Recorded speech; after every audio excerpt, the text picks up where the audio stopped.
大家好，我是小颖。春天到了，要多吃韭菜。今天我们就用它来做一个营养又美味的锅贴。首先在韭菜里加一勺碱面，然后倒入清水，把食用碱化开，再把韭菜清洗干净。用食用碱清洗韭菜，可以分解韭菜中的农药残留。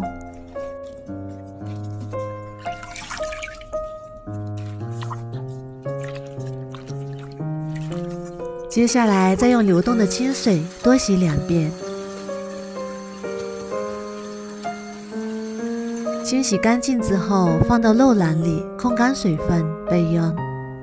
再准备1斤有肥有瘦的猪肉，也可以用五花肉。清洗干净之后，把它对半切开，然后再改刀切成小块。如果猪肉上带皮，一定要把猪皮去掉。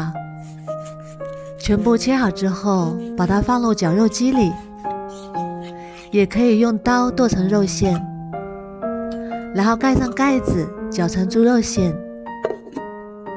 我们在绞的时候，不能绞的时间太长，肉绞得太碎，吃起来就没有嚼劲了。绞好之后，把它取出来，倒入大碗里。我们绞好的肉馅像这种状态就可以看到一粒一粒的肉。然后加入1勺盐，适量的鸡精，适量的胡椒粉，1勺生抽，1勺老抽提色，1勺蚝油提鲜。然后用筷子搅拌均匀，要顺着一个方向搅拌，搅拌至肉馅上劲。大概搅拌2分钟左右，肉馅就会变成像这样有一点粘稠，像这样就可以啦。然后准备1小块生姜，先切成薄片，再切成姜丝，最后切成姜末。切好之后，把它放到肉馅里面。再准备1把香葱，切成葱花。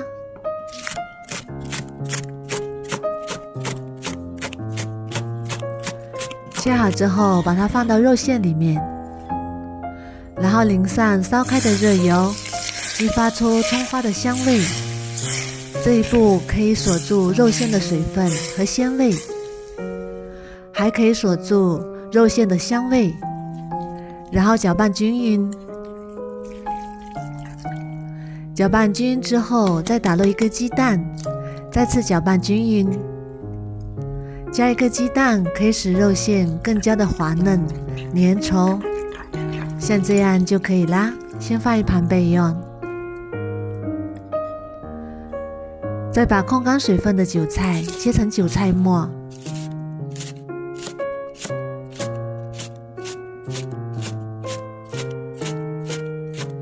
切好之后，把它放到肉馅里面。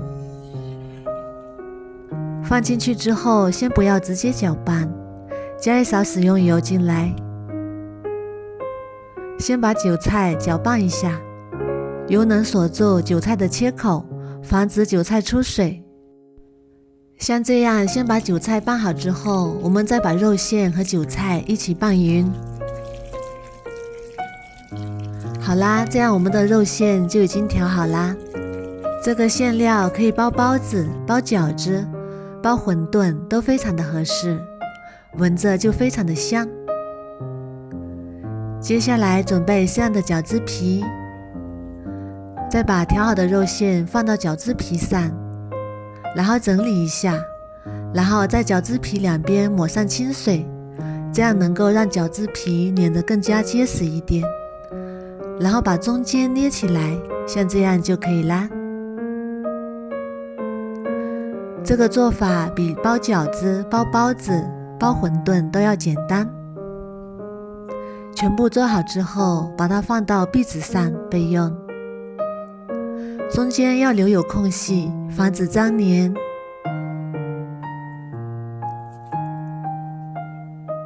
接下来准备1个小碗，加入1勺面粉、半勺淀粉，再加200毫升清水，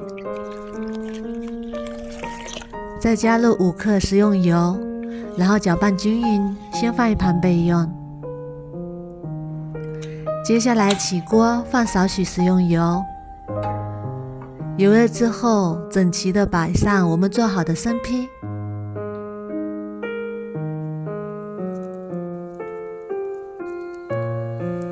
然后开中火煎，煎至底部有一点微黄，像这样就可以啦。然后倒入调好的面水，从中间的缝隙里面倒进去，面水没过锅贴的1/3处就可以，然后盖上盖子，大概焖4分钟左右，水分收干就可以啦。哇，好香啊！然后开盖再煎1分钟，煎至底部金黄酥脆，像这样就可以啦。焦黄焦黄的，非常的漂亮。香喷喷的锅贴就这样做好啦。这样做出来的锅贴，肉馅非常的鲜嫩多汁，香而不腻，外皮焦香酥脆，咬上一口真的是太香了。如果你也喜欢，赶紧收藏起来试试吧。我每天都会更新不一样的美食视频，喜欢我的视频就关注我吧，谢谢您的支持。